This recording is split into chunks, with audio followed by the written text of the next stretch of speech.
Hello again, this is Doug the 2-Minute Gardener. Well, it is January. It's time to prune the roses. Hopefully they've gone dormant for you. Here in San Diego, they don't quite go as dormant. You can still see we have some growth growing in here, but we're going to start pruning these right away anyway. But before we do, it's really important that you get your clippers in a nice sharp form. So if you have these old clippers, you want to make sure you get a little nail file it in nice and sharp. The sharper the clipper, the better the rose pruning. So you file like that for a couple of minutes, and then I always like to spray my clippers with a little WD-40, get them nice and loose so everything's working, ready for the big clip. Also like to do that with my big loppers. Get those babies nice and sharp.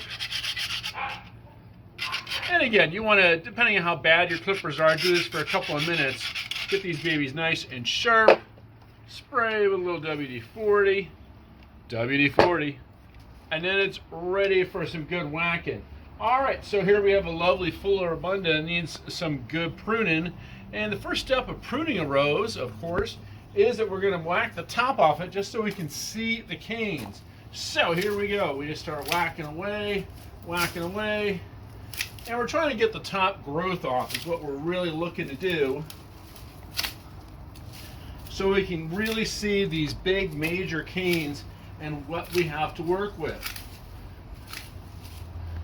Now floribundas are a little bit easier because they're kind of bushy, so you can kind of really just kind of whack at them and get some of that little growth out.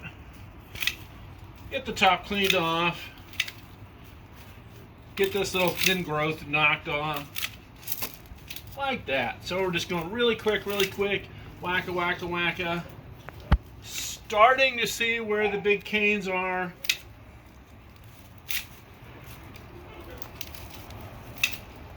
Alright, so we've kind of cleaned it out.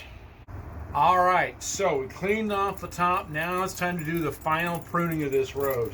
So now it's time to start looking at where the canes are. The canes are the big, thick stalk that the really pretty roses come off of. And you want to have 3 to 5 good canes that are spreading out from the middle of the rose. The middle of the rose is where the disease comes from. I never spray my roses anymore. I just make sure to give them a good pruning and clear the middle out. So get all the little growth out of that middle part of the rose. So right here, you can see we got some growth going inside. Those are the little stems. You want to get rid of that little stuff and trim until we're starting to see these nice canes going outward from the rose.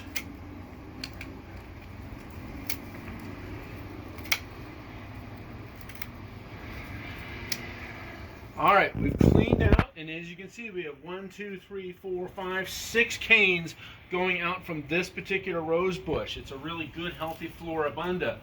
Now, the last little part is to get rid of all these leaves. Once we've gotten rid of the roses and we've done our last cuts, and by the way, when you do your final cut, you want to kind of prune it so that there's a slight angle on the rose so mildew doesn't sit on it over the winter. So do that final cut with a slight angle.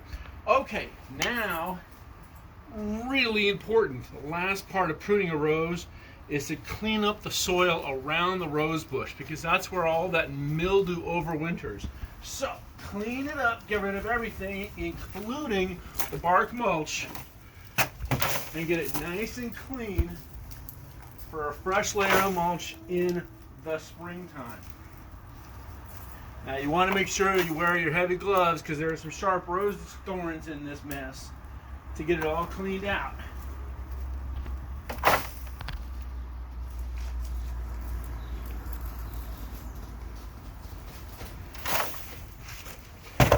And there you go, how to prune a rose. This rose is all nice and pruned. We'll give it some food in about a month and get ready for a fabulous spring. Well, that's all the time we have for today. This is Doug, the 2-Minute Gardener, saying make sure to hit that like button and subscribe. And thanks so much for watching.